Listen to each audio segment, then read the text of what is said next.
नमस्कार दोस्तों, स्वागत है आपका एग्जाम बुक चैनल में। दोस्तों, इस वीडियो में मैं थोड़ी बात करने वाला हूं। आप लोग बहुत ज़्यादा परेशान हैं कि सर एग्ज़ाम कब होगा, जनवरी में होगा, कब होगा।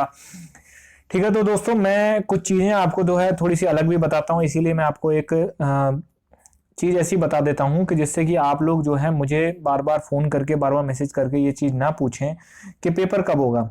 मैं आज से नहीं, आज से कम 3 से 4 महीने पहले से ये बोलते चला आ रहा हूँ कि पेपर इस साल नहीं होगा, किसी भी कीमत पर नहीं होगा। शुरुआत में जो है बहुत सारी जो कोचिंग्स थी, बहुत सारे यूट्यूब चैनल से उन्होंने यही कहा कि नहीं जो है दिसंबर में एग्ज़ाम होगा, दिसंबर में एग्ज़ाम होगा, लेकिन वो कोई भी नहीं हुआ, ना ही अभी चांस है। तो अब बात करते हैं कि एग्ज़ाम होगा कब वास्तव में। और मैं सीरियसली मैं ये चीज़ कहना चाहता हूँ, लोगों से भी कहना चाहता हूँ जिनको एग्ज़ाम के बारे में या फिर किसी चीज़ के बारे में कोई नॉलेज नहीं हो, या फिर अगर है भी तो जो है झूठ जो है वो ना फैलाएं, क्योंकि इससे स्टूडेंट के ऊपर बहुत ज़्यादा फर्क पड़ता है। ठीक। अब क्या नाम है, आपने या फिर किसी भी जो है चैनल ने या किसी भी स्टूडेंट ने जो है इस तरीके की चीज़ें फैला दी कि जनवरी में एग्ज़ाम हो रहा है, जनवरी में एग्ज़ाम हो रहा है। ठीक। और फिर वही जो है वो फरवरी में एग्ज़ाम बोलने लग जाते हैं। तो मैं स्टूडेंट से भी ये कहना चाहता हूँ कि आपको भी समझनी पड़ेंगी चीज़ें। ठीक है, कौन गलत है, कौन सही है, कौन क्या कह रहा है, कौन नहीं कह रहा है। ठीक। आप लोगों से कोई दिसंबर में कह देता है तो आप दिसंबर, खुद का भी तो थोड़ा दिमाग होता है ना, खुद का भी तो थोड़ा लॉजिक होता है। ठीक। क्या उत्तर प्रदेश में आप आपका जन्म हुआ तो आप इतना भी जानते नहीं जानते कि उत्तर प्रदेश कैसे कैसे रन करता है, उत्तर प्रदेश की जो वैकेंसियां होती हैं वो कैसे रन करती हैं। ठीक। आपको इतना तो कॉमन सेंस है, ये तो आपको पता होना चाहिए। ठीक। और अब बात करते हैं कि एग्जाम कब होगा। देखिए, एग्जाम ना तो दिसंबर में हो रहा है, नवंबर तो चल ही रहा है। ठीक। आज 4 नवंबर डेट है, नोटिफिकेशन का कोई नामो निशान नहीं है अभी तक। अब नोटिफिकेशन आएगा कब तक? इस महीने आने के चांसेस हैं, होप सो, भगवान करे आ जाए। ठीक है, चांसेस हैं। एग्जाम कब होगा? तो मैं उन लोगों से ये चीज बता देना चाहता हूं जो लोग ये समझते हैं कि बाकी सभी लोग जो हैं वो चीजों को जो है वो ठीक तरीके से नहीं समझते। ठीक। तो मैं ये बताने देना चाहता हूं कि कभी भी उत्तर प्रदेश में या कहीं भी कोई भी चमत्कार नहीं होते हैं। ठीक। अगर नवंबर में भी एग्जाम हो जाए, अगर नवंबर में भी नोटिफिकेशन आ जाता है तो भी आपका किसी भी रूप से आपका जो है मार्च से पहले एग्जाम होने के चांस ही नहीं बनते हैं। 2 से 3 महीने आपका जो है कम से कम 9 दिसंबर जनवरी तो एनटीपीसी खा जाएगा। ठीक। तो कैसे एग्जाम हो सकता है, आप खुद सोचिए। उसके बाद बहुत सारी ऐसी चीजें होती हैं। अब और दूसरा, मैं उन लोगों से भी, उन स्टूडेंट से भी एक चीज कहना चाहता हूं जो सिर्फ और सिर्फ चैनल पर आके गाली देना और वल्गर बातें करना ही वो करते हैं। तो मैं उनसे ये चीज कहना चाहता हूँ कि सब कुछ करना लेकिन सिलेक्शन ले लेना, नहीं तो यही चीजें आपके लिए बहुत भारी पड़ जाएंगी। कल को आपको यही चीजों के ऊपर पछताना पड़ सकता है। ठीक है। आप मेरा कुछ भी नहीं ले रहे हैं, आप कुछ भी नहीं, आप अपना ही टाइम वेस्ट कर रहे हैं। ठीक है। रही बात ये कि सर इतने सारे चैनल्स हैं, इतने सारे लोग हैं, किसकी बातों पर भरोसा करें, किसकी बातों पर नहीं करें? तो खुद पर भरोसा करिए ना भाई।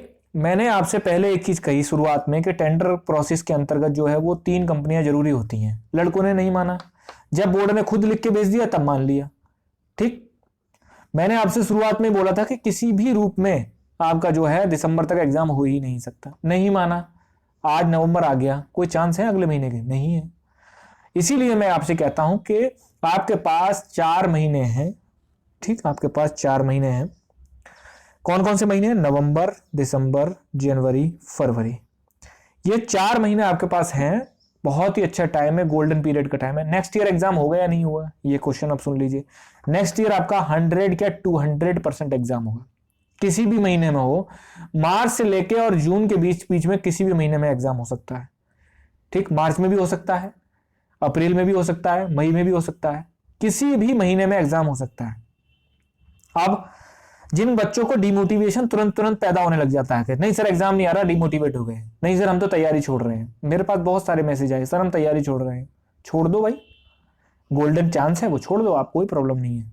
ठीक है। आपका ये चांस, आपकी ये सीट कोई और ले जाएगा, आप बस मुंह ताकते रह जाना। फिर मैं ये कहता हूं कि तैयारी का पेस ऊपर नीचे हो सकता है लेकिन तैयारी नहीं छूट सकती। तैयारी का जो स्पीड है उसको अप डाउन करिए।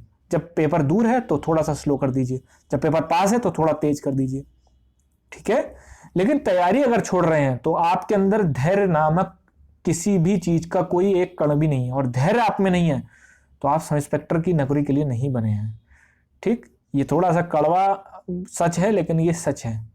सब इंस्पेक्टर का दूसरा नाम ही ये होता है कि अगर अच्छा सब इंस्पेक्टर बनना और नौकरी पूरी आपको सेफ अपनी बजा के कर ले जानी है तो धैर्य जो है वो सबसे पहले होना चाहिए। पेशेंस, इस लेवल का पेशेंस होना चाहिए कि यार आपको, और वो चीज अभी से ही मतलब आपको अपने अंदर डालने पड़ेंगी। जैसे जब आर्मी के लिए, आर्मी ऑफिसर्स के लिए जब भी कोई लड़का कोचिंग के लिए जाता है या फिर किसी भी ट्रेनिंग में जाता है तो वहां पर एक वर्ड होता है OLQ। OLQ करके एक वर्ड होता है OLQ। इसका मीन्स होता है ऑफिसर्स लाइक क्वालिटीज।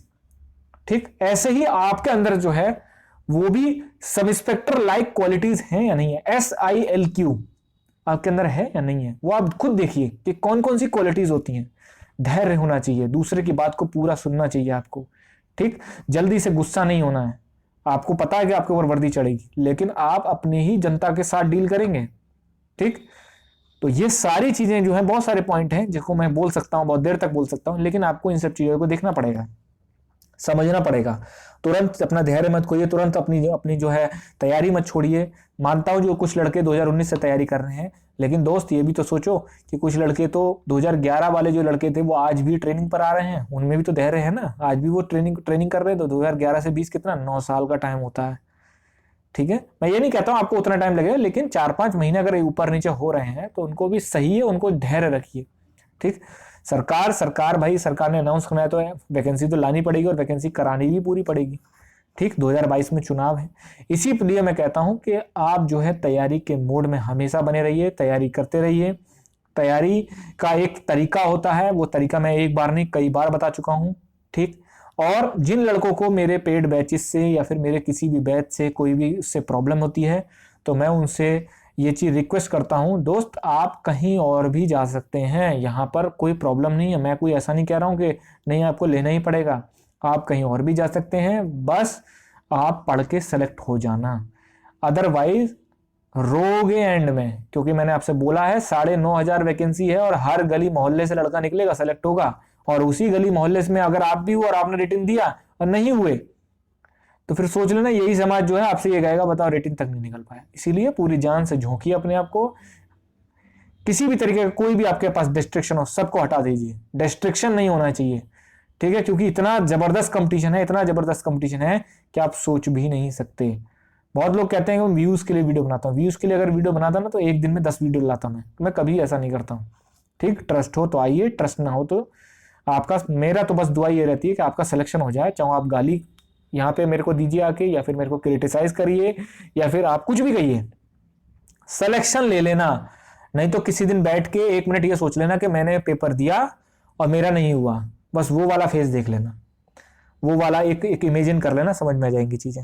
तो दोस्तों मैं आपको बता देता हूँ, मार्च से पहले आपका एग्जाम होने का चांसेस नहीं है, आपके पास 4 महीने का समय है, पूरा समय है। तो किसी भी तरीके के, किसी भी कोई भी चैनल हो, कोई भी आपका जो है बड़े से बड़े चैनल हो, छोटे से छोटा चैनल हो, कोई भी हो, उनके बहकावे में ना आए। ठीक है, अगर वो आपके ऊपर प्रेशर बना रहे हैं, अगर वो डरा रहे हैं, इसका मतलब ये है कि उनका कोई ना कोई उसमें लाभ है। ठीक, मैं जानता हूं कि गली मोहल्ले में हर जगह जो है पेड बैच निकल चुके हैं यूपीएससी एसआई के। डिसाइड ये आपको करना है कि आपको क्या चीज लेनी है क्या नहीं लेनी है। ठीक है, क्योंकि एक चीज मैं आपको बता दूं, बिना सहारे के आप दरोगा नहीं बन सकते। सेल्फ स्टडी अगर आप चाहते हैं तो सेल्फ स्टडी वही बंदा कर सकता है जिसकी तैयारी बहुत लंबी है। जिस नया लड़का सेल्फ स्टडी करके अगर आप ये सोचें कि मैं यूपीएसआई बन जाऊंगा तो बहुत मुश्किल है। जो सेलेक्ट हो चुके हैं, जिन्होंने 2016 दिया है, आप उनसे जो मिल लीजिए, आपको भी समझ में आ जाएगा। धन्यवाद दोस्तों।